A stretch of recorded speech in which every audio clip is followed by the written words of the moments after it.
Hello, this is Josh Smith. I'm bringing you another tutorial on image processing. This one has to do more with tone mapping and is the second part of what's going to be a somewhat lengthy series on narrowband image processing. Um, the initial narrowband image processing tutorial that I created had to do with tone mapping, and it presented a starless pelican nebula, which I'll pull up to show while I'm talking to you. Since I came out with that Starless Pelican Nebula, I came out with this version of the Horsehead Nebula and the Flame Nebula. And it's a starless version that was quite a bit more challenging to accomplish than the Pelican Nebula, and I got several requests online to come out with another tutorial, so that's what I'm going to create for you today. So just going back before I get too much into this image, I will show you the Starless Pelican Nebula. And with this one, um, the depth wasn't quite there in the image that I would have liked to end up with. It wasn't bad. There's kind of a lot of cool details in there, but just didn't quite get the depth I was hoping for. And also, it was a little easier to remove the stars. It was kind of because it was so full of kind of a constant nebulosity. It was easier to remove the stars.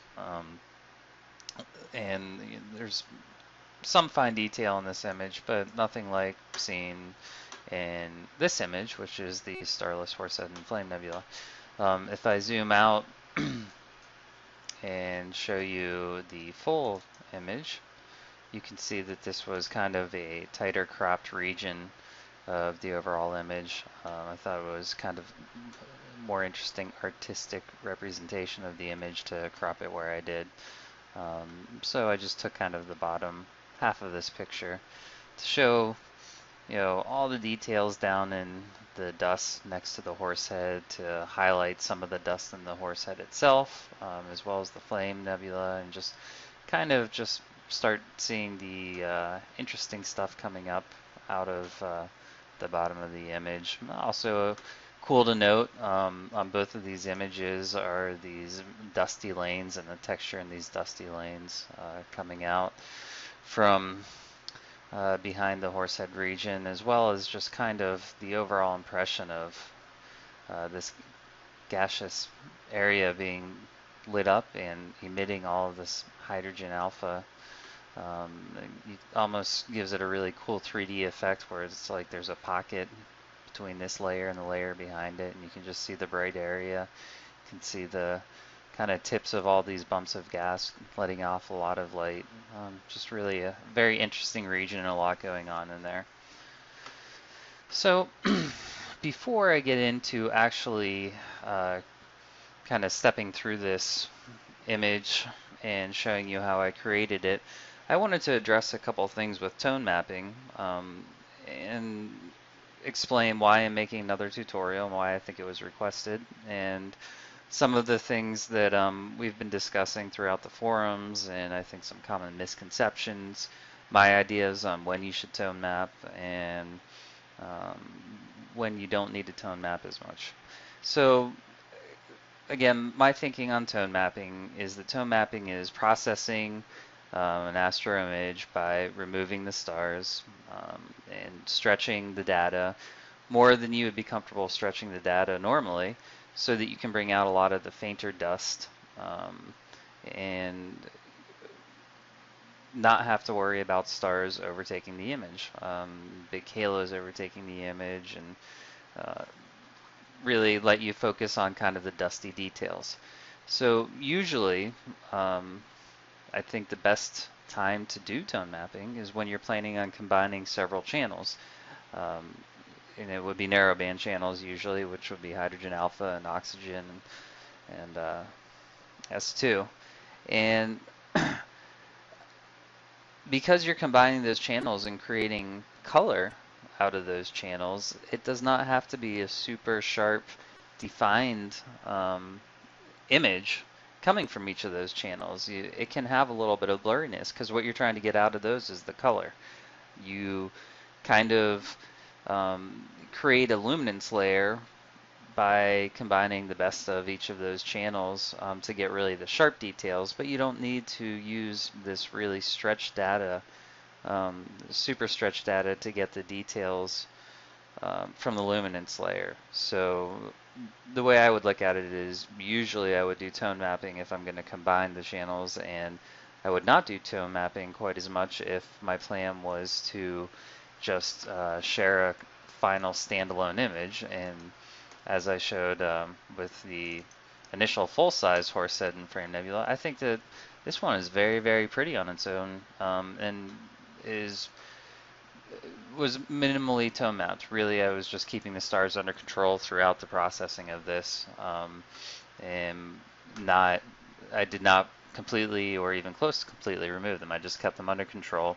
Usually at the end of processing an image like this, I will kind of do a separate star layer that brings in kind of sharper stars, and as you can see, these are nice round crisp stars with just kind of that kind of soft halo coming off them, but they really look like spheres in space. And I think if you're doing a standalone image, most of the time you want to keep the stars in your image, and you just get kind of sharper details all the way around. But once in a while, I think you have an image that is interesting to take the stars out of and present. So another time that I would not use tone mapping is when I'm doing RGB image processing. I think that it's very difficult to do tone mapping when you don't have very well defined stars and really well controlled stars from the outset from your data. And usually, at least I have a much more difficult time getting stars that are easy to remove and easy to handle during processing when I'm taking RGB images.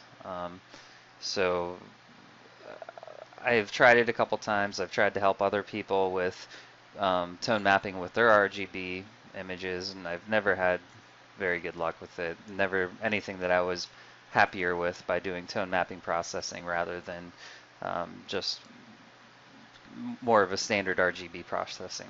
And then on top of it, I've tried doing not only RGB tone mapping, but I've tried doing one-shot color processing for RGB, and that was even more challenging.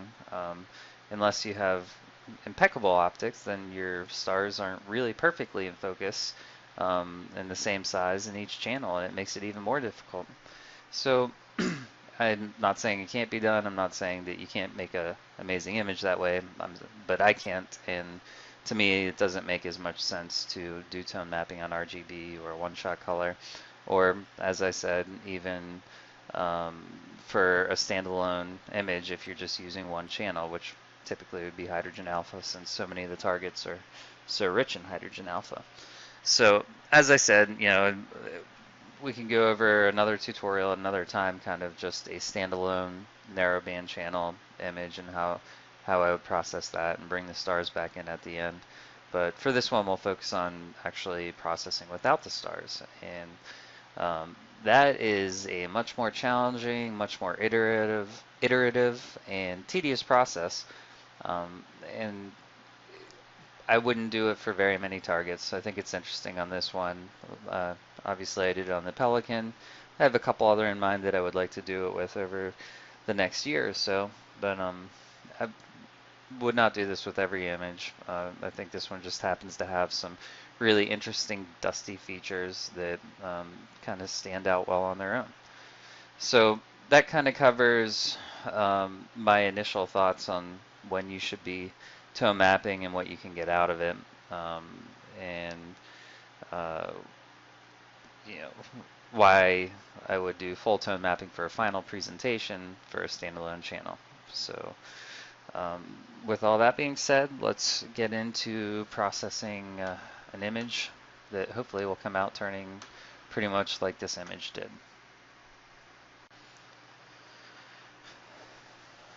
Okay, so let's get started. I'm going to shut down this image and open up the unprocessed image. So I'm not going to spend a lot of time going through all the steps of the very beginning steps of processing this image. I covered that in a couple other tutorials, so I'll kind of chat as I'm going through here and getting this to a place where I'm ready to get into the details of tone mapping. So as usual, I kind of start off and just do some pretty big initial stretches and get this to a place where I can see what's going on. I try to be pretty careful and not blow out the stars too much while I'm doing this. So really try to do just kind of a handful of quick stretches. And I'm also going to crop this pretty quickly because I pretty much know where I want this image to end up. So I'm going to crop it similar to what I did last time. And kind of get my final working palette here. And this will also help with this recording since it's a little smaller screen to work with. So I'm going to crop it here. The other thing that usually I like to do as I'm processing is to just keep a check of where I am as far as brightness goes in the image, and do that with my color sampler tool and kind of pick the dark spots and maybe a couple of the brighter areas, and just keep an eye on what the values are for some of these areas. Take a quick look at the histogram up here, and really want to kind of widen that a good bit as early as I can. But I also want to keep an eye on my stars and make sure they're not getting out of control too much before I get into the tone mapping. So maybe we'll just take one or two stretches more on this before we start removing the stars.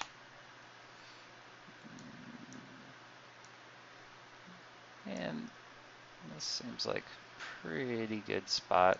Not a ton of depth to it yet, but I like to get that background up around 40 is my working number. And it sort of looks like the dust is all blown out everywhere and it's pretty flat. So I'm going to keep it just a little bit lower to start with, maybe 30 on this image. And well, it doesn't look great right now, but it doesn't matter because this is not what it's going to end up looking like. But you can see just with a handful of initial levels, stretches, this thing is starting to look like there's a lot of data in there, which is nice. So for the information going through processing this, this was an image that was taken at the Okitech Star Party.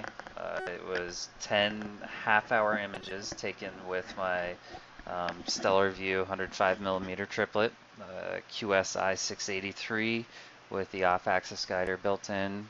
This was a 5nm Astrodron filter. And as I said, 10 30-minute exposures with my 0.8 reducer on there, so I was taking these at f5.6. I've kind of come to the point where I felt like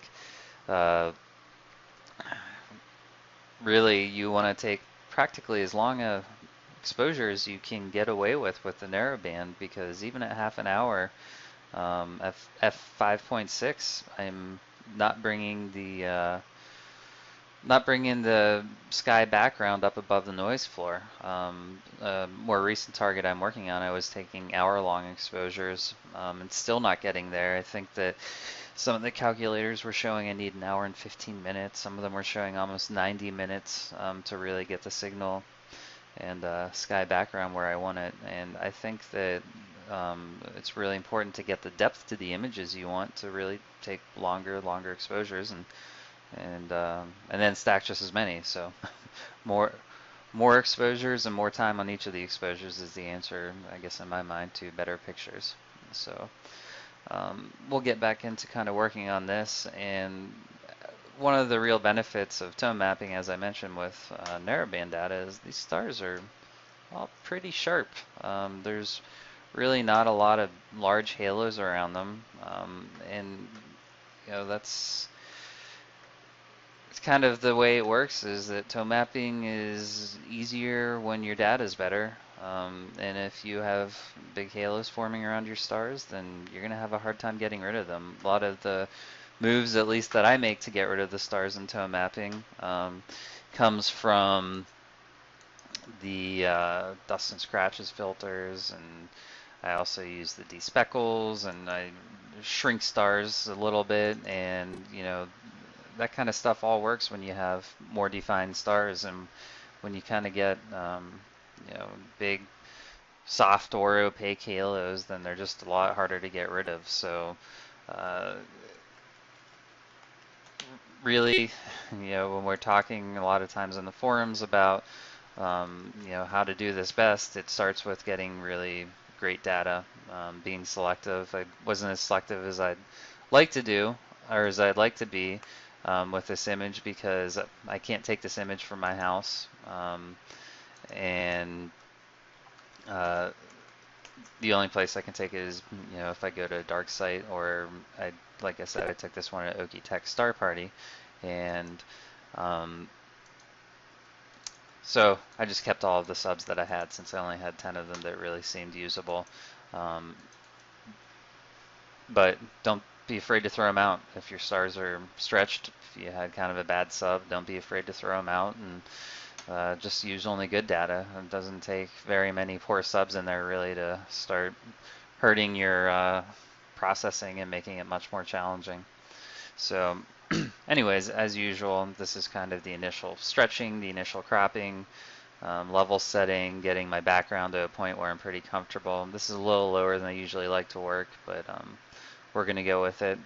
And the brightest star, Alnitak, is in check. It's blown out right in the very center of the core, but even now with 30-minute exposures, it's just outside of the core, is not completely blown out, and there are quite a few stretches on it already, so it kind of shows the power of good data right there. So this is kind of the, I guess, first phase that I go through in all of my tone mapping processes. So. Alright, so now on to the main attraction. As you can tell, the gas in here is pretty flat, but we'll work our way to getting more depth in the gas, but first we're going to try and take care of some of these stars. So I've got my initial stretches, I've got my crop, I've got kind of a good base image to work with here. So the first thing that I usually like to do is go ahead and run a handful of star reduction actions. I use Annie's actions for this usually myself. I like her actions mostly for the way they deal with stars. Also, the astronomy tools has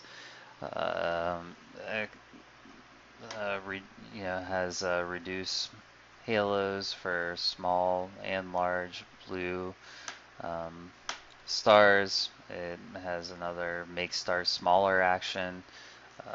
As I mentioned, I use Annie's. I think that there's a new one from the creator of Gradient Exterminator, Russell Croman, has a make star shrink tool, which is really nice. I got to try that out, and it has a lot of fine control over it. I think that they all seem to work pretty well. They each kind of have their own perks.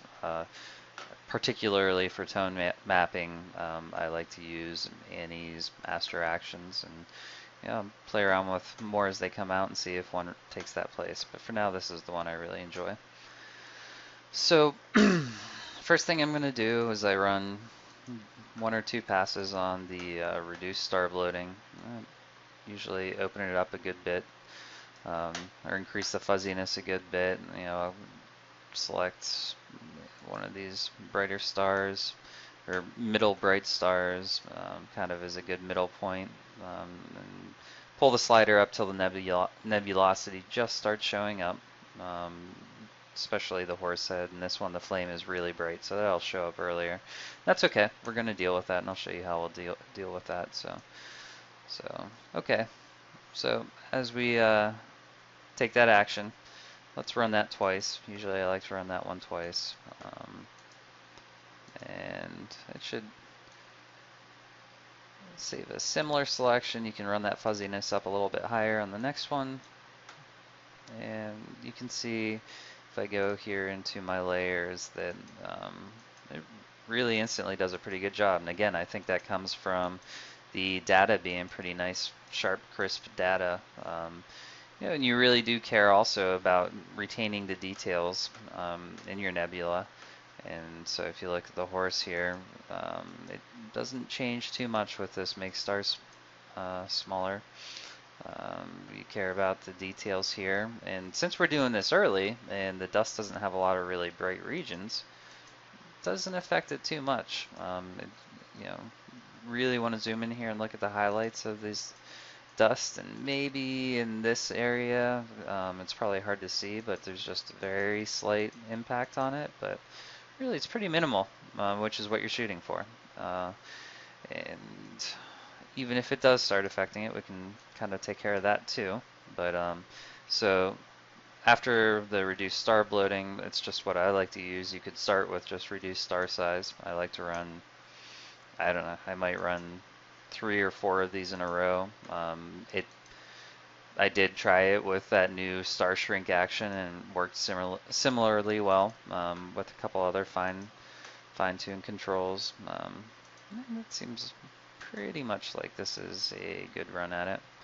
So again, just kind of keep an eye on what's happening here to make sure that we're not losing too much detail. And you can see, so once you start making the stars smaller and run that a bunch of times, if I zoom way in here on the horse head, you can see that starts getting impacted some. Some of the highlights are kind of disappearing off the top of the horse head. And really, that's one of the things you want to be really careful with in tone mapping is you can lose your highlights in a hurry, you can lose your dark lanes in a hurry, and that stuff is the kind of stuff that you don't want to do during tone mapping, especially for a starless image final presentation. Otherwise, you're going to ruin your image.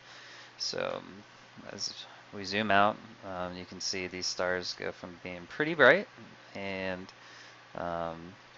really really sharp and defined to not so defined and pretty faint. So to me, this is really where I start diverging completely from a normal processing where I would layer the stars back in at the beginning, because this just does a good job of kind of subduing them, to this where I want to do what is a final presentation without stars. So I'm going to hide this layer where I started shrinking the stars, and I'm going to come back to this layer that has the bright stars in them. And what I'm going to do with this is I am going to just give myself a kind of working image that I'm going to paste up on top of my star reduction. And usually, as always, I try to label my layers and what I'm doing them, so when I go back and play with them, I know what's going on here. So I'm trying to become more sophisticated with my masks and creating alpha channels, and I'm not there yet, so I've got a little ways to go to get there. So the next thing I'm going to do is make a star mask, and I'm going to use these bright stars to help me make a star mask. So there's a couple ways to make this star mask.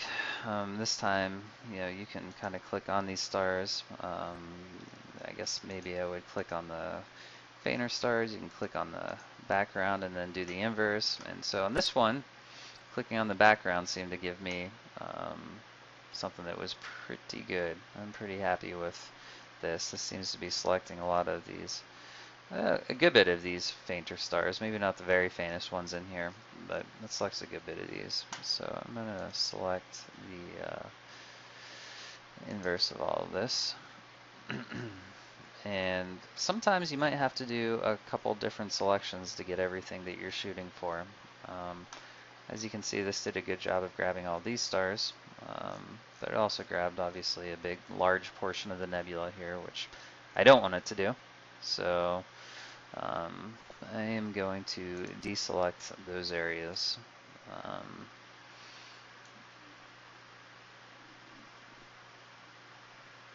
And the reason that I'm deselecting those areas is I'm making a star mask, but I guess it's sort of the opposite of a star mask because I'm making a mask um, to help me select stars so that I can only reveal the stars. And the reason that I'm doing this is, as you saw, particularly kind of in the Horsehead region, and it happened elsewhere in the image, I just didn't kind of scan around and show you that, is that you lose the highlights in that Horsehead region. So I don't want the action that I just did to impact all of those areas. I just want them to impact the stars. So what happened on this image with that initial kind of magic wand tool there to select the stars is it did a good job of selecting most of the stars, but it didn't select the stars within these regions. And you can do your star selection routine however you want. I think there's lots of really good ways and lots of ways better than how I do it, but this is kind of what I've got comfortable with, and it seems to do a pretty good job.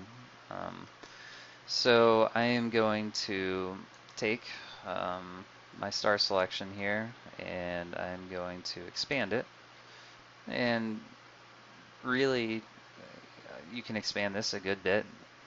There's no reason not to expand it by 8 pixels to make sure you're really grabbing all the stars and the halos around them. And then I'll put a feather on there. Maybe it's like I use 6. 6 should be fine. Maybe I'll even go less. I'll go down to 4, just because I want to make sure I'm getting, the halos around the stars. And so this looks pretty good. As you can see, mostly all of these are just selecting stars and not selecting this area around the Horsehead. Just be careful. Sometimes when you do those large selections, you might get something like this where you're just randomly picking, selecting a lot of spots in space. So take a quick glimpse at what you selected after you select it, and really it should be pretty quick and easy to deselect some of the areas that you don't want. So get rid of that. And somehow this guy survived down here as a selection, so I want to get rid of that as a selection as well.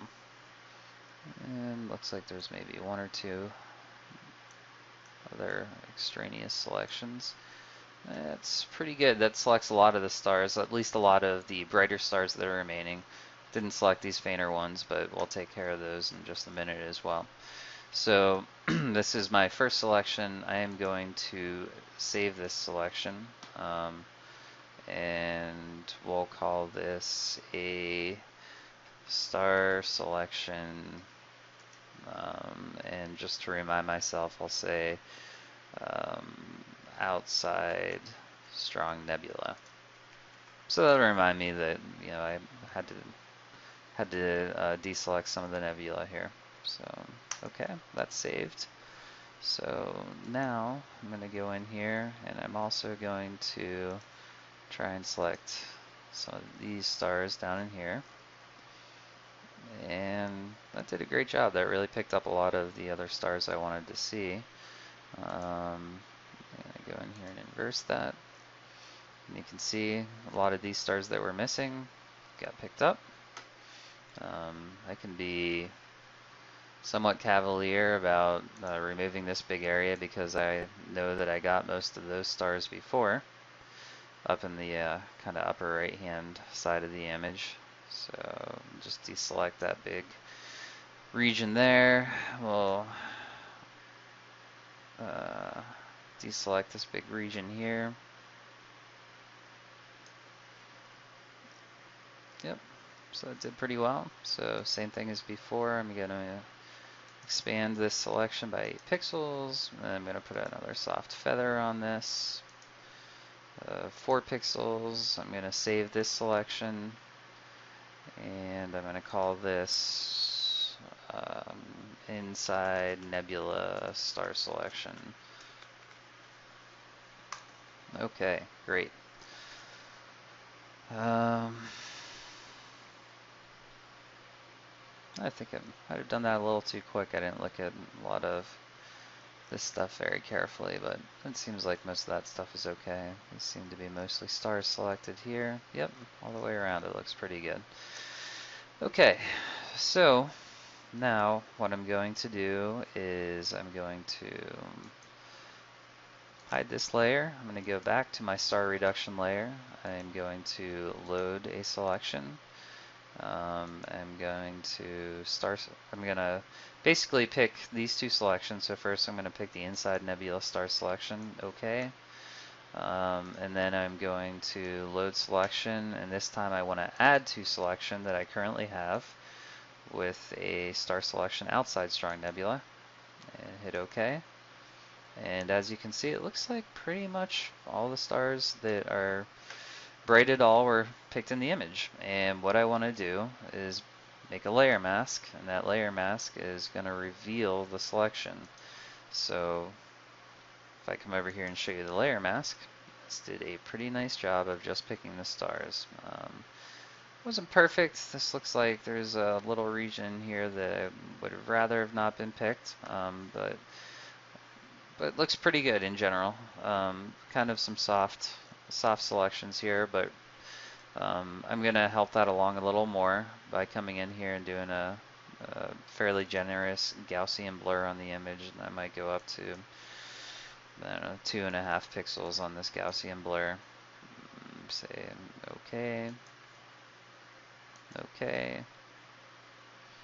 And so as you can see, if you zoom out, all the stars are quite a bit fainter and reduced well and well under control. If I come in here and look at the horsehead, what we saw before kind of went away, where this highlight was disappearing. So I'm going to disable this layer mask so you can see the difference and why I did the star mask. And boom, there it is. You're damaging your highlights, and you know, kind of one of the really cool things about this image is the detail right in this area and the highlights right here. And you know, you want to keep that kind of sharp line for these highlights. That's kind of maybe the difference between an image that looks good and an image that looks great, is just kind of the little details right there that catch your eyes. So the other thing that I like to run when I do this is a despeckle filter, and I use that pretty frequently. That's turned into one of the filters that I like a lot in Photoshop. And first I'm going to go ahead and run this kind of within my mask, or sorry, within my image, but my masked image. So I'm going to re-enable the star mask. I'm going to come back to this image, and I'm going to go to filter, noise, and I'm going to do a despeckle. And I might run that twice. There we go. Okay, so good first step at getting rid of the stars here. I feel pretty good about that. So this same layer that we already introduced, which is great, was there to help make a selection mask, is going to serve a dual purpose, and we're going to blend this as a darken mode. So I do this constantly. I use a fresh image over and over to run as a darken mode to make sure that I'm retaining kind of the dark details as well as the highlights. And so the that careful masking and star reduction, when I was doing my star reduction, really helped save a lot of the highlights, and the extra layer that I kept hanging around here is my one that keeps kind of the dark areas of the image. So we're going to call this my darken layer. And nice. Okay, so we have first step in the really complete star removal done. So I'm going to put those into another group and call that star removal 1, or first steps. All right.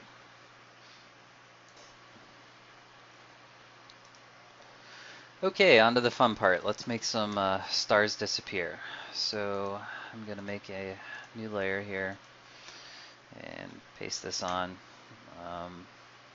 And this is where some of the artistic decisions come in, and some of the kind of more challenging decisions about really how much time you're willing to spend on this image and how quickly you want to get through it. So we're going to throw on our first dust and scratches filter. As you can see, you can bump that radius way up and completely destroy your picture, but you can also get rid of all the stars in one bang like that. But that's not what we want to do. So we can play with this radius slider up and down a little bit to kind of find a nice happy medium of getting rid of a good bit of stars right off the bat. And you can play with the threshold levels a little bit. One of the cool things about what the threshold level does is it kind of retains some of the dark dust. However, it also gives you this really weird effect where it creates the holes around the stars or in the stars or whatever you want to call it. So, I usually start with around 5-6 pixel radius, and you can see it gets rid of the stars pretty well. But if we go to 5 or 6 pixels and then we pick up that radius, what it does is it creates stars, halos are remaining, but the middle of your star is not there, so it does a good job getting rid of them. So you kind of got to find a little bit of a happy medium, and for this one it looks sort of like maybe we can go with radius of 6 and threshold of 2. I think that's usually a pretty good starting point, somewhere in there. And so if I zoom out and then zoom back in and look at this it didn't completely destroy the data. It didn't do a perfect job, kind of lost a lot of the horsehead detail, but what it did was it removed a lot of the stars, didn't leave those kind of weird looking halos with holes in them that I think are super challenging to deal with. So it did a pretty good job. So, alright, so say I'm happy with that for the first star removal. What I'll do is paste another copy of my image back on, but actually I can do this, and I can call this a darken layer, and it does pretty well. I'm going to put a folder together here so we can just look at before and after these two layers. And actually, let me go back here before I even put my darken layer in, and I want to run a dust and scratches filter. That'll get rid of kind of some of the remnants here. So let's see, we've got our darken layer, and this is where we've got our star removal, so run 1 or 2 dust and scratches on that. And that keeps destroying the nebula a little more, but it also gets rid of more of those small stars. So really a lot of the stars are gone. So then we put our darken layer back in, and that darken layer really does a pretty nice job of restoring some of the details. It's not great, but you can see even in these little dust caps, it brings back some of the features of the dust caps. And it's really apparent in kind of highly resolute areas like the horsehead, what it does. It brings that stuff back in. So it's pretty nice foul swoop, getting rid of most of the stars and not destroying a lot of the data. It's pretty blurry, but so another thing we can go back and do is head way back in time, almost to the beginning of the image, when we've got what is really a crisp horsehead and crisp dust lanes, and we can select that image instead of our most recent image and come all the way back up to the top, and to our group we can add a layer mask, and we'll just reveal all, and then we'll come into this image and we'll post that early on image that really has a lot of the dust. Okay.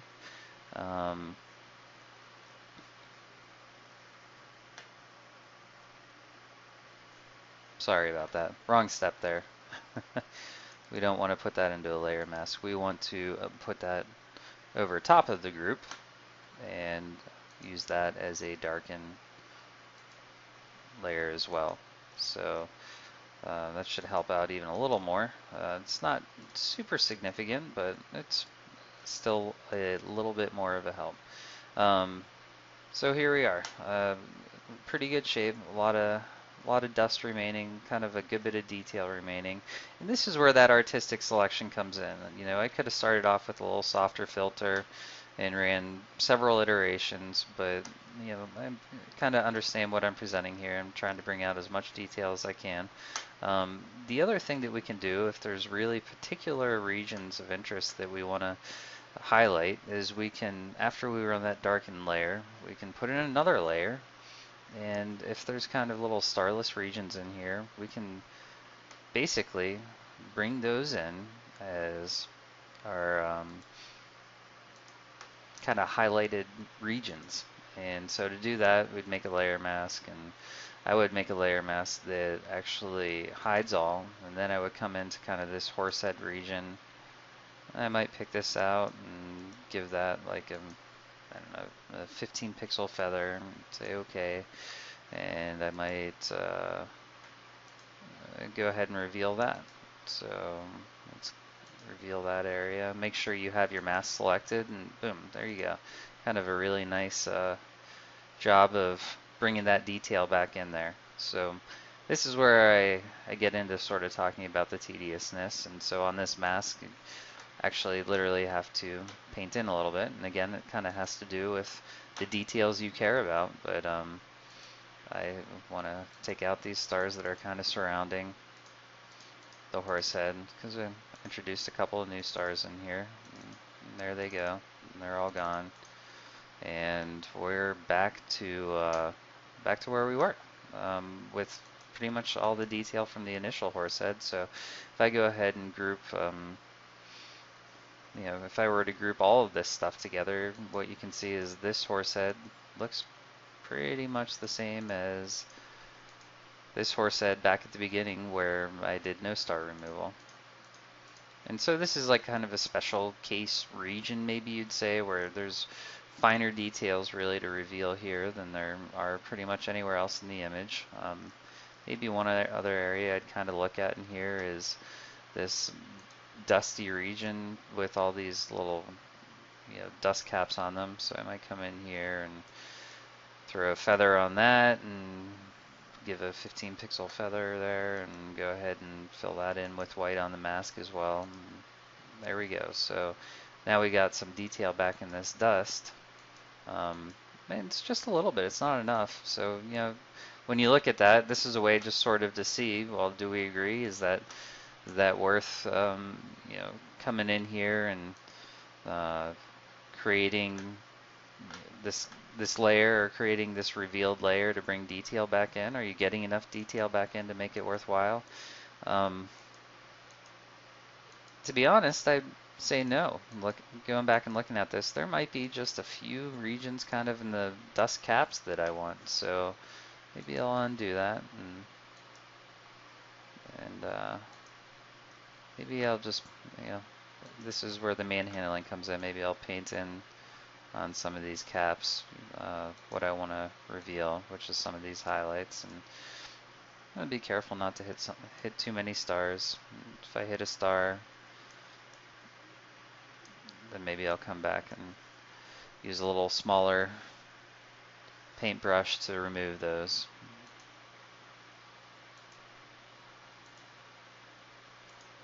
And so basically we're painting a star mask here, and you know, this is where really creating, I guess, those final starless image presentations becomes pretty tedious, and deciding, you know, how far you want to go.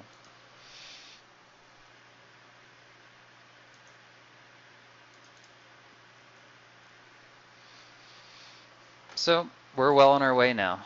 I'm going to take this image and copy it and create a new layer. I am going to come back here and kind of clean up shop a little bit and call this group my dust and scratches, and my despeckle, dust and scratches, despeckle, and I'm going to put these two layers into my detail reveal, I guess is maybe what I'd call it, where after the star removal I'm bringing the details back in. And so we have our new image. And the next thing we'll go ahead and do is get even a little more heavy-handed here, and we'll use our spot healing brush, which is going to help us take care of some more of these stars up here, what's left of these. And so this, if you've done a good job of removing your stars, you might have a couple dozen to remove. It might take you 15 minutes. So one thing you want to be careful about is kind of the size of your healing brush. If you get too small and you're smaller than the star that's remaining, then you leave what is basically like a spot in the middle of it. If you're not enough bigger than the star, you can see how that spot gets generated, and that's really, that's going to be hard to deal with in processing later, so that's not what we want to do. Usually you can use one size spot healing brush to go around the image and take care of a lot of them, but some of these stars that are bigger, you want to make sure that you're kind of getting a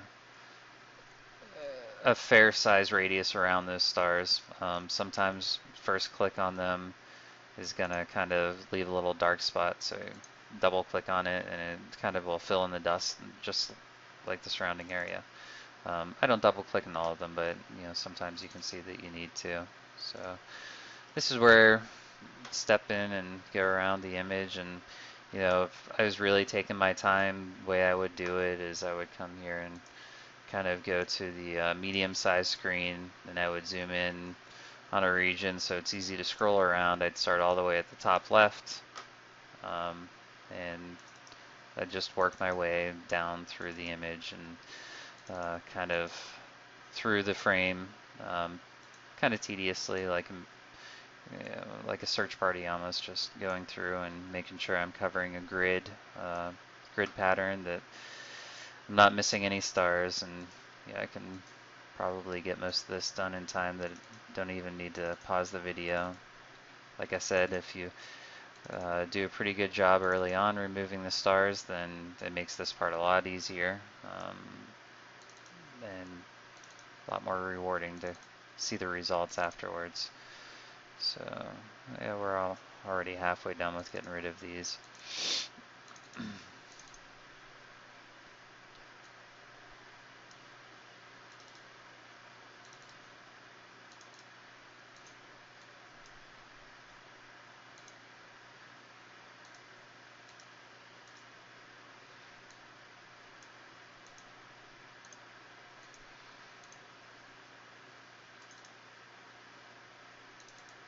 Okay, so that was pretty quick.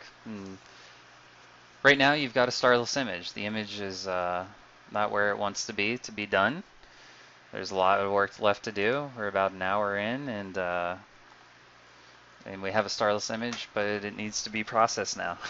So now we start actually processing the image, and this is where sort of the iterative processing comes in, because we're going to process it some, and then the stars are going to come back some, take care of getting rid of them, then we're going to process it some more, and the stars are going to come back some more.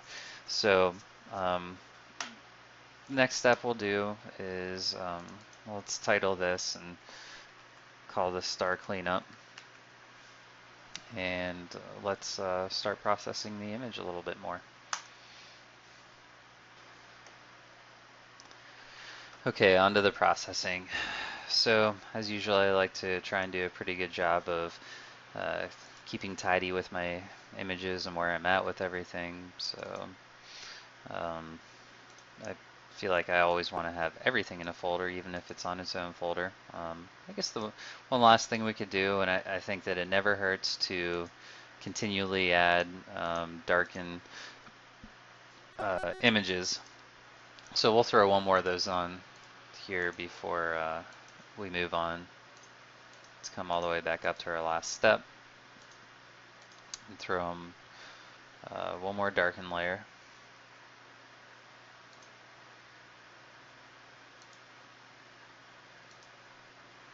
Okay. And so pretty much every time I do anything, when I want a final starless presentation, is I throw in a darken layer at every new step. So again, back to kind of my tedious tedious bookkeeping here. I will take all of these groups and put them into their own big group.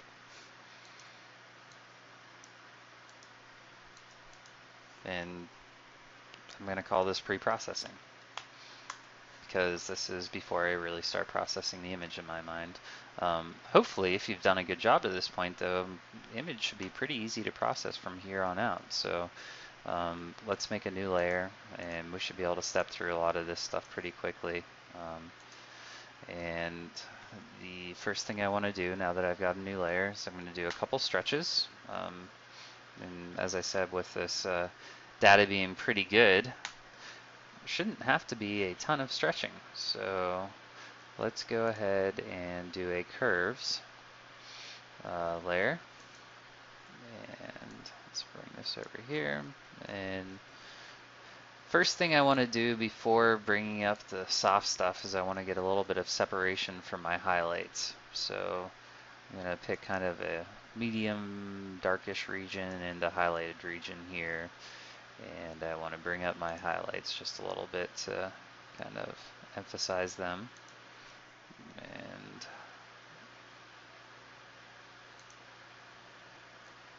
that's a nice gesture right there, right off the bat. So as you can see, that first move just kind of painted snow caps basically onto the image and brought out a lot of that interesting highlighted region all the way up, even in these dusty areas. So let's make that stretch happen one more time. And go back to our curves, and we'll do this and just create just a little more separation. So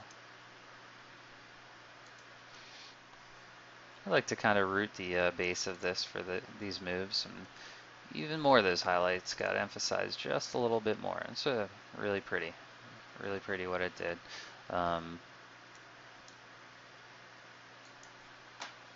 And I'll back it out and I'll take a look at what else happened in here and make sure that I'm okay with everything that happened. And as you can see, the center of the flame really got bright in a hurry, and I didn't want that to happen. I didn't want the main star here, Allantac, to get out of hand, so I'm going to go ahead and just mask these out, because really I just didn't want to touch those. I wanted to kind of touch those snow caps, so I'm going to put in a layer mask and just hide those. There we go. So now this layer's got a good job of kind of bringing out the highlights in the horsehead region, and didn't blow the star out. I didn't completely block off the main star, but I just kept it under control. Alright, so that's a good first step. We'll go ahead now and make a new layer, and let's work on just stretching the image a little bit more even. So now maybe that we have the highlights separated a little bit, we can come in and do a couple more curves, and this time we can work our way up kind of on the fainter region a little bit.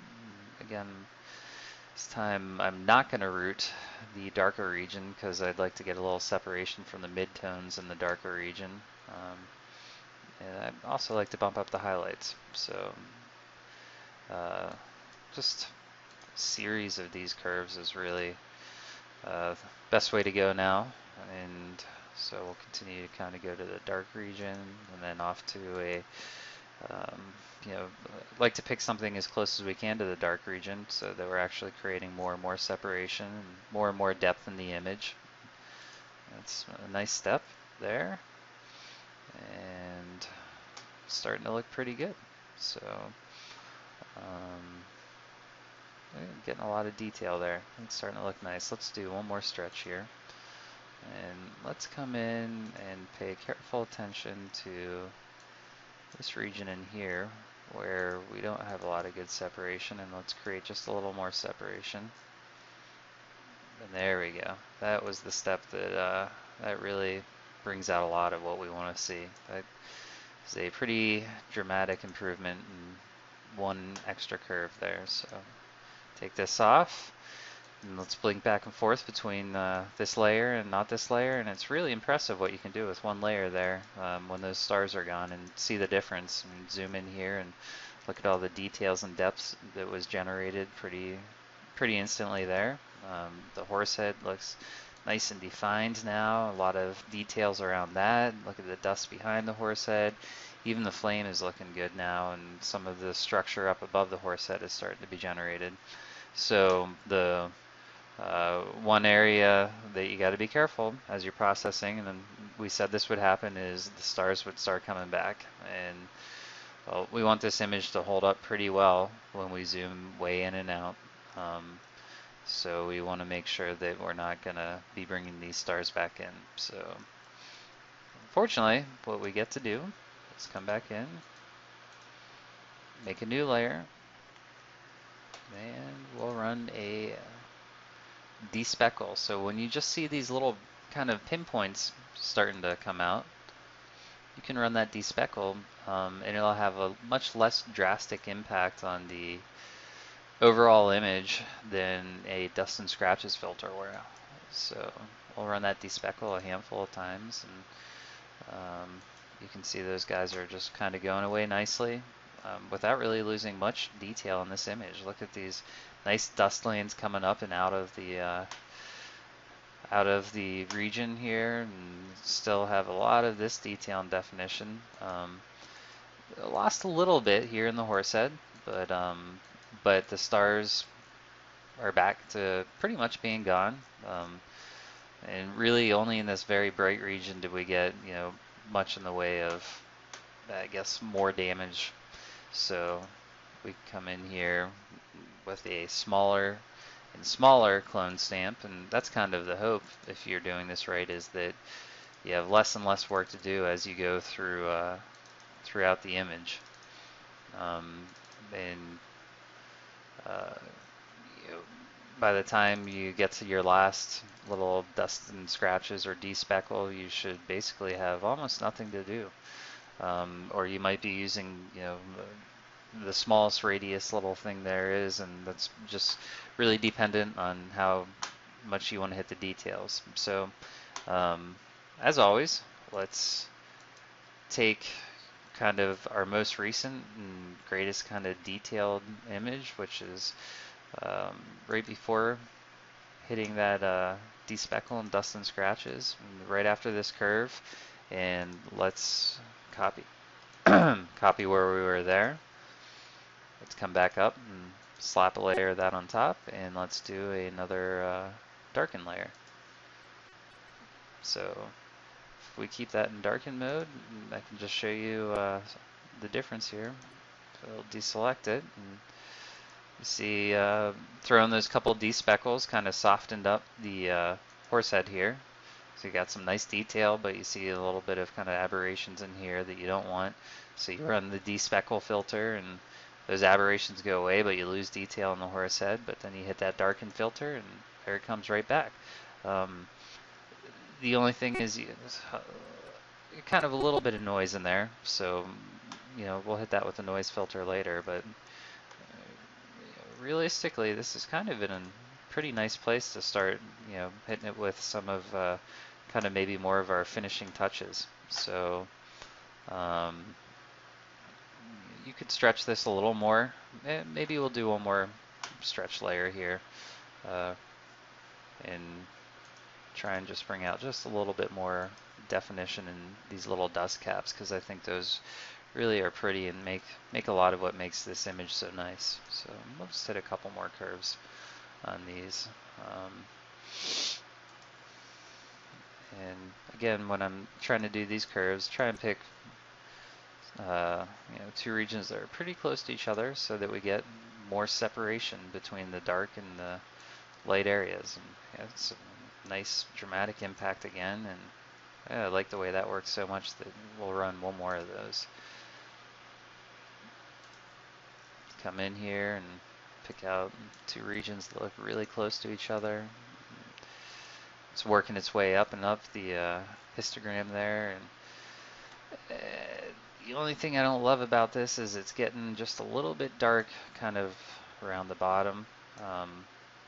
So let's see what happens if we say okay with this, and then we just go ahead and bring the levels back up a little bit more. Yeah, that's what we're looking for. So all that dust that looked like it might have disappeared, we weren't clipping the black points, but we were coming close to it. And as soon as we come back to this histogram and stretch it just a little bit more, in fact, I think it's worth a whole separate layer for the fun of it, for that level stretch that we want to make here, because I think that final level stretch is, I think that's going to get us to where we want to be with our kind of final working histogram. So let's bring that levels up, and yeah, great depth there, really great depth. These dust caps have some good definition, and we can see them all kind of coming out. Some really great highlights around the horse head here. Great dust in the background, and maybe that flame got out of control just a little bit, and let's see if we can find out where that happened. And I'd say it happened right there on those couple of curves. So I might kind of do what I would do like on the Orion Nebula, and just do big old feather here. Use a 50 pixel feather, and we'll hide that on this layer, just so we're getting kind of more of a gradient there instead of a, yeah, that's what I'm looking for. I don't want to emphasize that flame too much. I want to keep that kind of in check. So I think that does a nice job. I might even do that a little bit here with our brighter tack. And let's go ahead and maybe we'll even pick a little bigger region around this. Feather that. We'll go with a little smaller feather on this guy and go down to 25, and let's fill that in with some black here for this layer mask. And there we go. That did a nice job of controlling it. If we come back in now and take a look, the levels is using a copy merge of that, so it's going to brighten it right back up again. So what we want to do is come into this layer mask here and copy that to get a similar effect to what we were doing on the next layer up. We'll go ahead and add the layer mask and come in here and paste that previous one.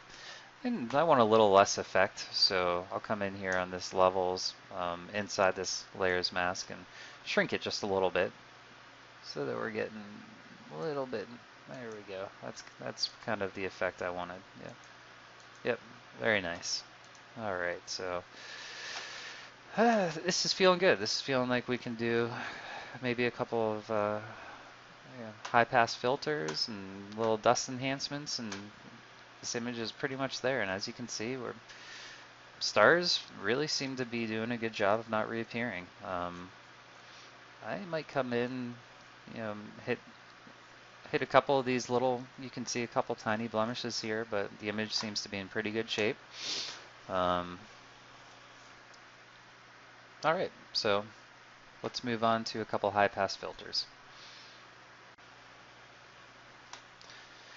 Okay, back to some good bookkeeping. Kind of got sloppy there. So let's go back and label everything that we were doing here. And make sure that I remember everything. Just real quickly, I'll call this the first highlight curve. And we'll come into the next layer. Big stretch curve. Bringing out a lot of the details. And come back in here.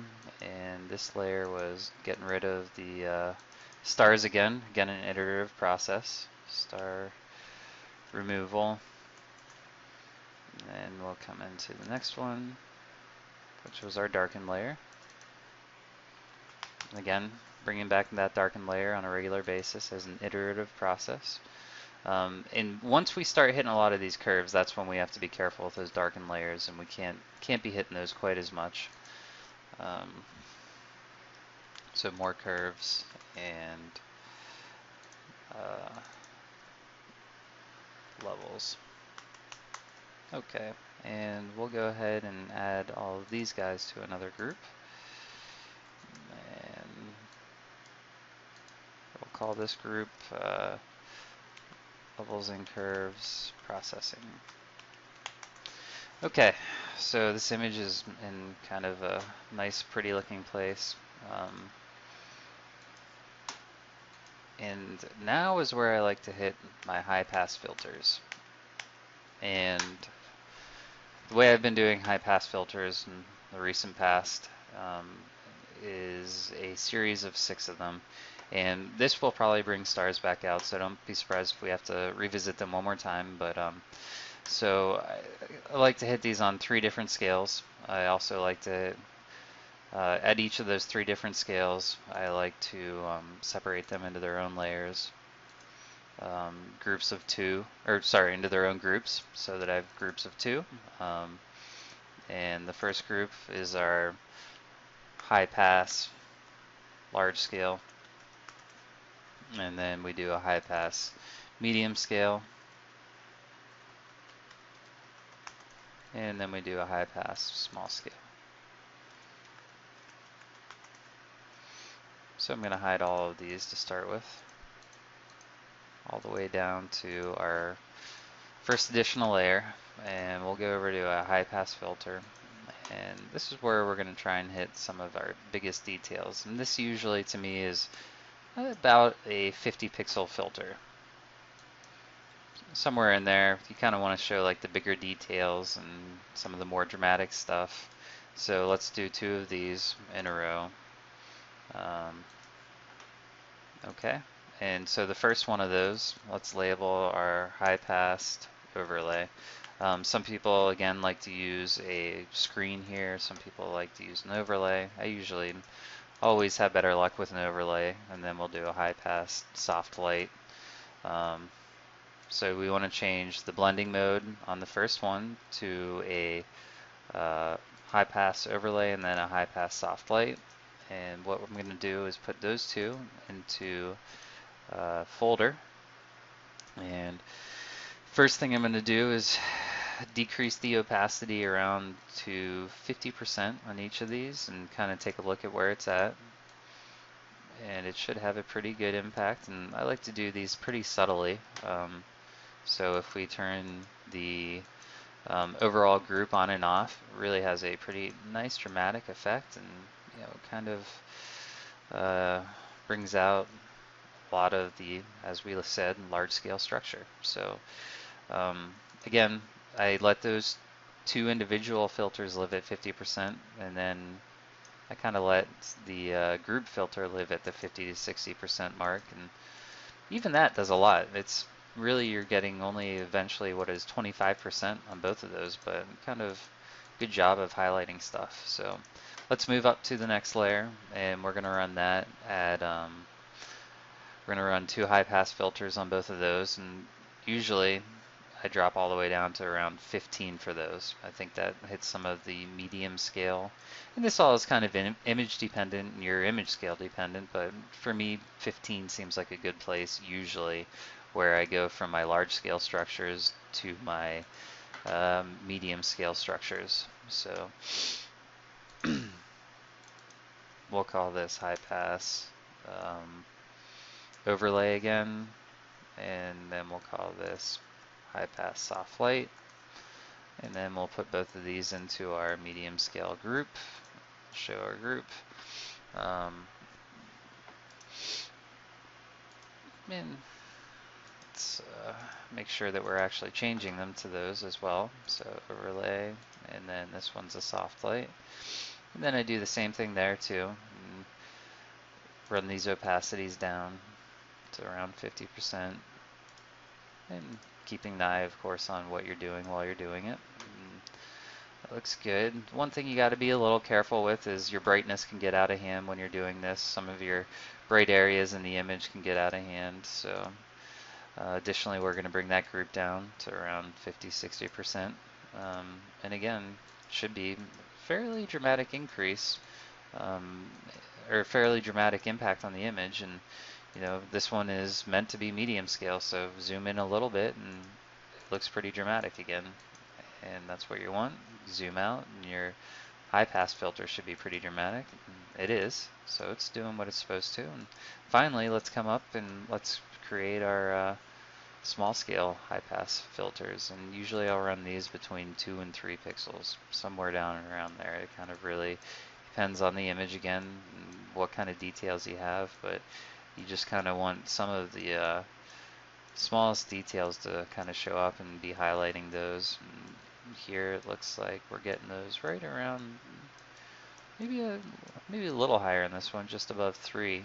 So just above 3 is a good place to go for this image. So run that high pass filter on both of those.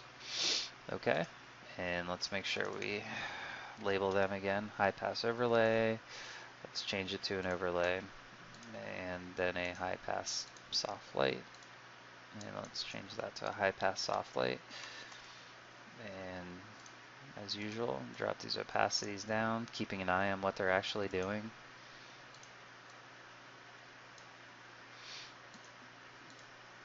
Let's add them to that group. And then let's bring that group down with its opacity 50 to 60%. So if we click through all of these, we should be able to see the impact we were looking for. So this is the fine scale one, and if you're zoomed way in, you should see a little kind of more definition, which you do. That's nice, that's what we're looking for. Zoom out a little bit, and you should get the medium one. That's nice, you get what you're looking for there. Yep, beautiful. And then let's zoom out a little bit more, and you should get a nice dramatic increase on the large scale. So beautiful. So we're going to put all 3 of those into a group, and as I mentioned, I like to kind of work in somewhat subtle steps if I can. We'll call this the high pass filters. And then I'm actually going to blend this in just a little bit. And it should be sort of a big dramatic step, but also a, kind of not overdoing it. And you can see really, I think that in this big grouping of the high pass filters, the dust caps get a lot more definition. The horsehead gets some good definition in there. The flame gets some good definition. But again, I think that we're brightening some of these areas a little more than I really wanted to. So we can add another layer mask here, and I'm gonna come in here and kind of pick this flame Nebula, and I'll put in another feather here.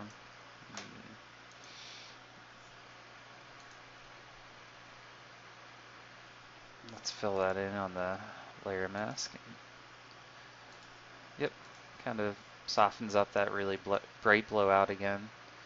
Do that with Alt and Tack again, and fill that in. Okay, nice. Kept those both under pretty good control here. So I'm liking where we're at with that. As I mentioned, the one thing that'll happen, especially when you hit these high pass filters, and I might even want to turn that down just a little bit more, is your star residues start kind of popping back up. And that's not what we'd like to see. We want to make sure we don't have those in there. So what I'm going to do is make another copy of where we're at now. I'm going to paste that on top. I'm actually going to go ahead and paste another one right on top of that. And so I'm going to come back here to the initial extra pasting, run another despeckle. And that should have helped a lot right off the bat. And it does. It kind of gets rid of some of them. We'll run that despeckle maybe twice, and yep, a lot of those aberrations are starting to disappear already, but not perfectly. So along with that, maybe we'll run another small dust and scratches filter. I'll bring that way down.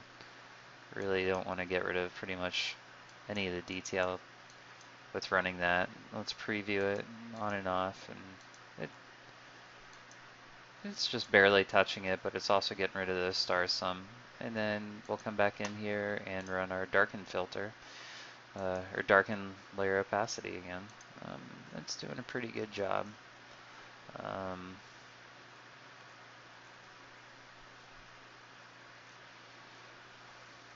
Stars are kept at bay pretty well so far um, throughout this process, especially in these dusty regions. Sometimes it gets a little challenging in these regions that aren't quite as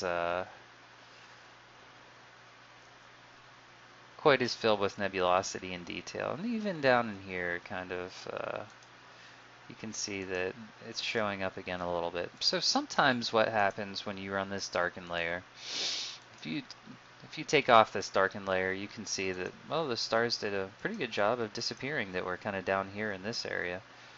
And yeah, did a good job. And then it's a little confusing because you run this darken layer on top of it, and well, the stars come back even though you're darkening it. So um,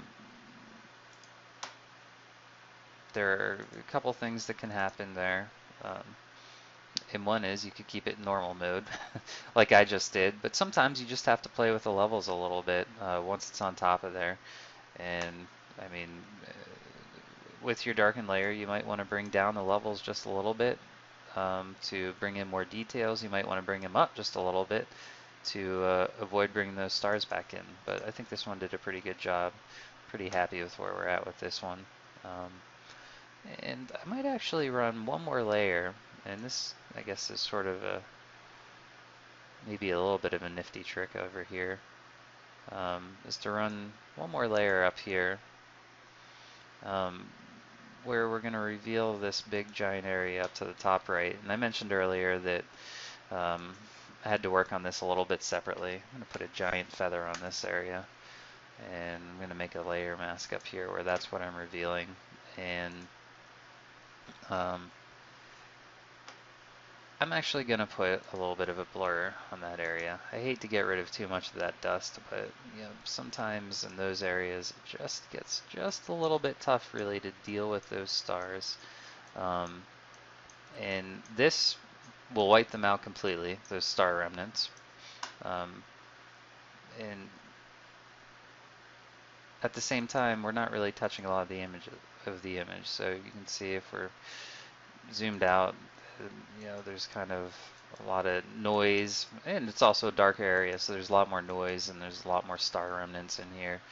You know, there might be a couple that remain that you can go in and hit with a clone tool, but really it looks to be in pretty good shape. I feel pretty good about where this image is at now.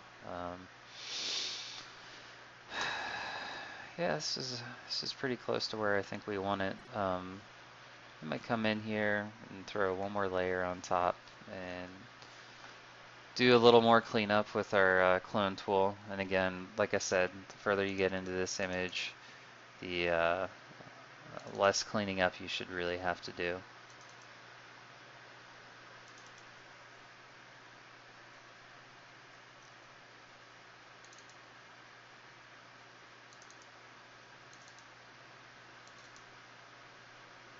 And the less you should feel like you're actually impacting your image.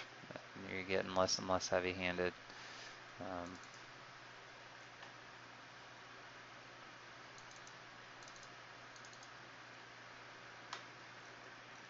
Just a quick browse around the image, so yeah, everything's looking good. Okay, so let's just kind of mop up the image a little bit, and then we'll call it done. So my version of mopping up the image is taking advantage of some of these pre-made actions, both Annie's actions and Astronomy Tools actions, and some of the pre-existing filters, and blending those in just at low opacities, kind of to get these nice finishing touches on the image. And it's really a pretty quick process at the end for me. So again, let's just do a tiny bit of clerical work here and label what we're doing with all these images here. So we'll come in and label our darken layer, and then let's see here. I guess we did two separate darken layers here. So we'll label both of those. And then we'll come in here, and this was a star blur layer. And this was a star mop-up layer. So, you know, every time for sanity's check,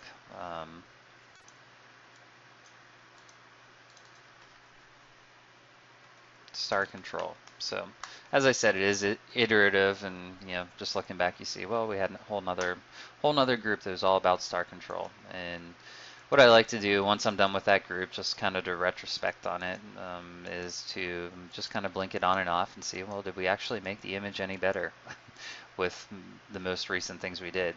And the way I like to look at an image is, you know, you're at first, with your groups, you're going to make a pretty quick dramatic improvement with your first group, and yep, brought out the horse head and kind of some of the details, and then you're going to make another dramatic improvement to bring out a lot of the details and color and stuff, and then you get to the point where you are making less and less dramatic improvements, and you know, you're kind of just fine-tuning the image and making it a little bit nicer. So as you can see, we got to this point where it was pretty close to done. People might call it done, some people might not, and that's fine, but this is where you'll see just kind of small incremental improvements that will really add up to this being maybe a standout image. So just a little bit extra there, and then with the high pass filters, and then you get rid of the stars here, and it just cleans it up a little bit more. So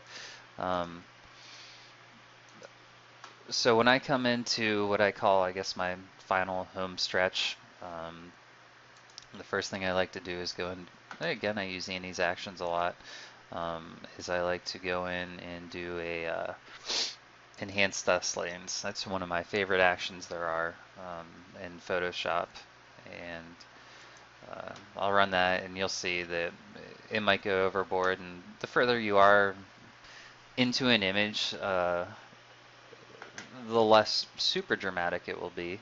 And it makes a big difference early on, but you can even see here that it kind of makes a lot of stuff stand out a lot more, which is nice. You know, it really kind of brings out those dust lanes. I think initially the action might have been made for Galaxy processing, and I think that she mentions she might use it on a M42 processing that works sometimes on Nebulas, and sometimes it doesn't. For me, it seems to work pretty frequently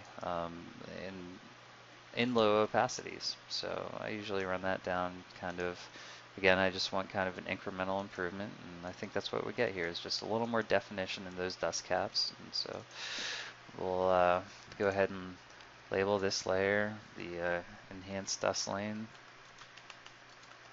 layer, and run that kind of a I don't know, I might run that between 30 and 40 usually, maybe up a little higher depending on where exactly in the image I run it. So there's a nice improvement. And keep in mind that usually I'll group all of these actions into their own separate group that I'll change the opacity on. So, and then the dynamic enhance, usually, so that'll create two layers, and usually I'll run that at even lower opacity, that kind of little grouping. So I will actually go ahead and group that little set there together, and the reason is I want to change the opacity on that all together. And so I'll bring that down to 20 or 30%. I think that just gives a little bit of separation, sort of like I do with the curves, but it uses a soft light and screen layer to accomplish what it's doing. So then I feel pretty good about where we're at with that. So the next thing that I might hit is my noise filter. And I'm going to create one more layer for that. And I like to do this in two steps, and one is that first step that I like to do, I pretty much have got to the point where I mostly use Noise Ninja solely for my noise filter. And you can see that's going to smooth everything up pretty quickly and pretty instantly and really take out a lot of the details. So the first way that I like to run my noise filter is with inverted screen mask. Or sorry, just an inverted mask, not an inverted screen mask. And so we'll go into this mask and we'll invert it.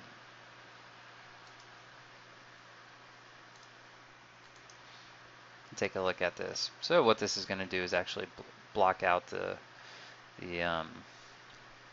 noise filter a good bit on the stuff that I don't want to touch. So drop the white point down, bring the black up a little bit.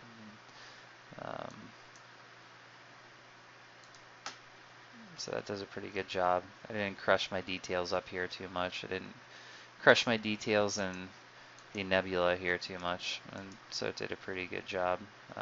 And usually I run that at near a full opacity, and then I will run a I want to make a copy of where we're at with that, and I will run a full Noise Ninja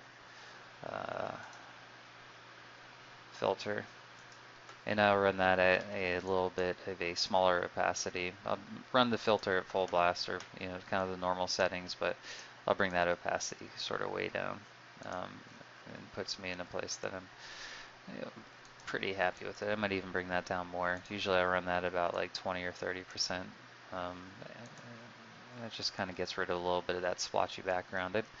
Typically, all of these will be grouped together and then run at even a smaller percentage. So typically I try not to run Noise Ninja except for much above a 50% opacity, except for when it's screened out or has a layer mask that keeps most of it blocked out. So the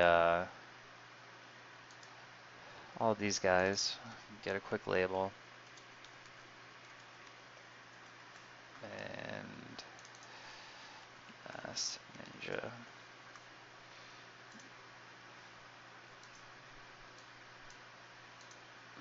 And we'll call these actions and filters. And we're getting there. We are just about done with this image, where we stand now.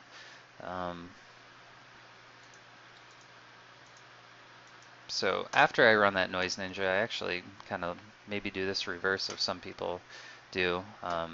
So I run a contrast and a smart sharpen layer. And I try to really kind of aim those at the areas I want. So I'll come into my sharpen and my smart sharpen, and I just try and get a little more definition in the area I really care about in here. And I'm not too worried about kind of being overly aggressive with this, because I will run that opacity way down, and I also will basically paint in a mask that allows me to put that where I want it. So I'm going to run that opacity, down to the 20% region, and then I will also actually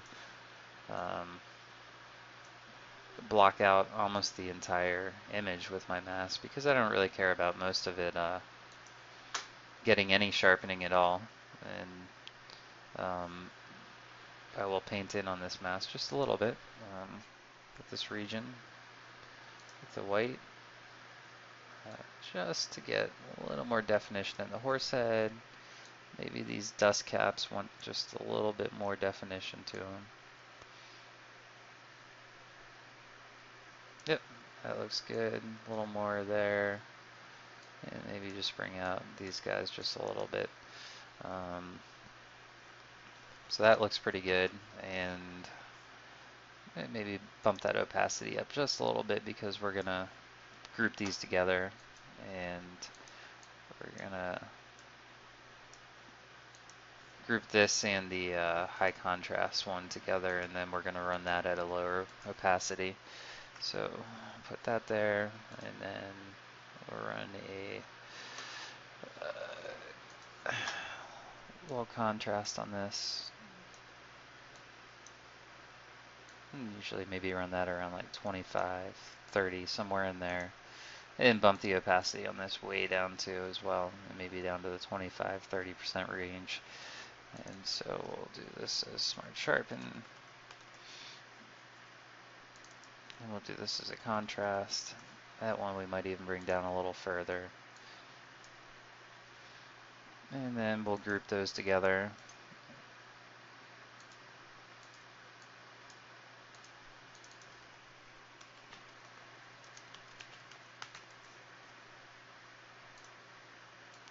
that down a good bit.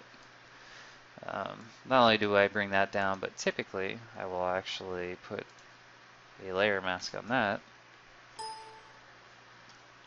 And I'll go ahead and bump up the levels on the layer mask. So I like to bring out the white areas a good bit to get my contrast and sharpening on kind of the detailed areas, but and not affect the darker area in the image. So bring that way down. So I want to make sure I'm making a difference when I actually am doing all this again. So kind of sanity check.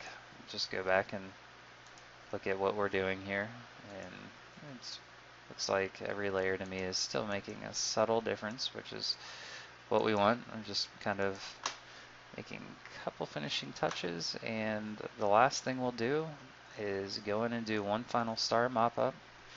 So you can see kind of stars reappearing here one more time. Let's take care of those. And again, as we get towards the end of the image, we ought to be able to take care of most of those with a despeckle filter.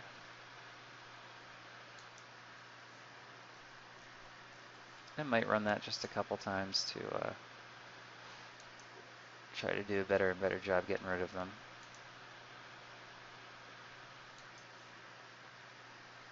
Yep, that looks pretty good. Looks like they're pretty much taken care of there. And as usual, we'll run another darken layer right over top of that.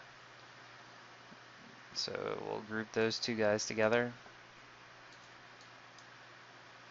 label them darken and despeckle.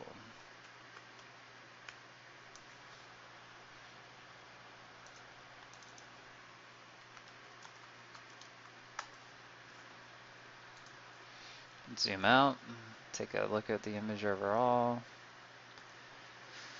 and maybe one more final filter just for this upper region where these stars are looking just not quite perfect. So we'll go ahead and pick this whole region up here. Let's make sure we're getting all of it. And we will put a big feather on that as before.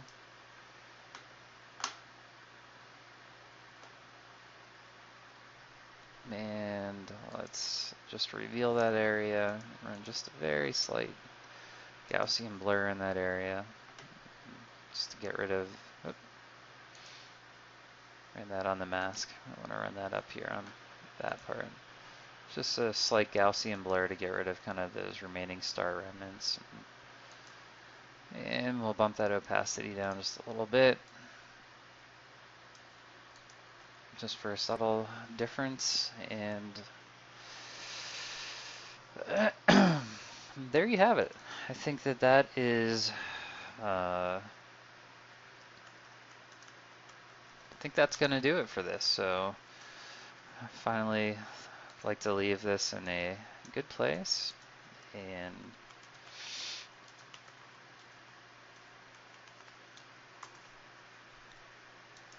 call it a finished image. I think we feel pretty good about it. So again, for sanity's check, let's just kind of walk through the image and what we've accomplished with it. Yeah.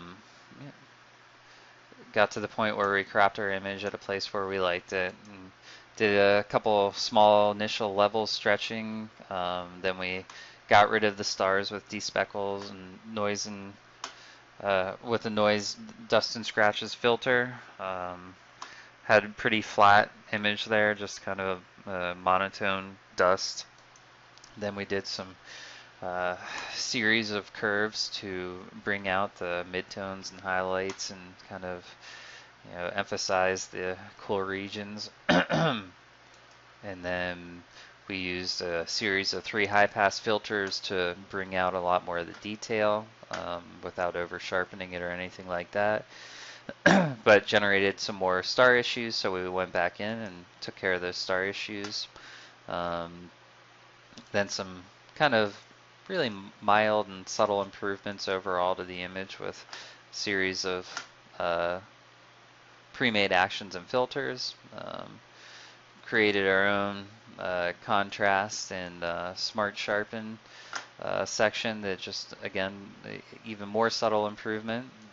Cleaned up the stars and got to the point where we have what seems like a pretty good image. Might do one final stretch on this image just to get what I like to have my final image living at, um, as far as uh, where I like the background to be.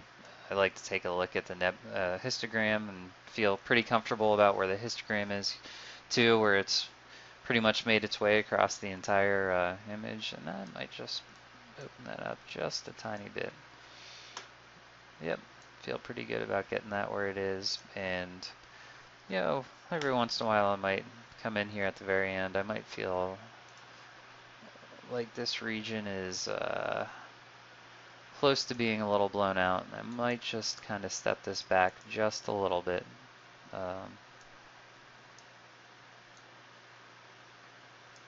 And hopefully not have too dramatic of an impact on the image.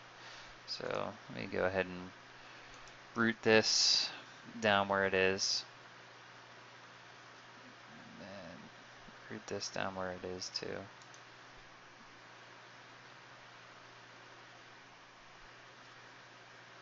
And I just kind of want to subtly drop that region right around the head and make sure we're getting all the details we can out of it. And let's take a step back and look at what that did. So we brightened the image up a little bit, but toned down the area right around the horse head that was blown out. So we'll call that image done. I hope you enjoyed this tutorial. I know this one was quite a bit longer, but I wanted to spend the time and kind of show how I deal with the stars throughout the image. Also kind of show what you're able to do if you're really tedious and detail oriented about how you're dealing with the stars and dealing with the dust and just addressing it constantly.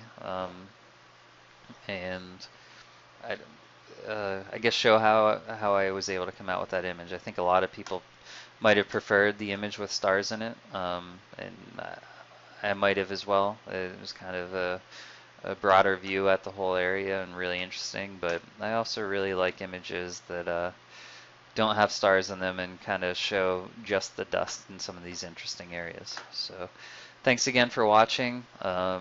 Look forward to some clear skies so we can get some of the other channels on this image, or maybe on the Soul Nebula I was working on, or the Heart Nebula, and move our way from tone mapping into color mapping, which will be fun, and then from color mapping we'll work our way into putting the stars back into images. So let's hopefully look forward to doing that in the next couple of months here. So thanks again for watching, and take care.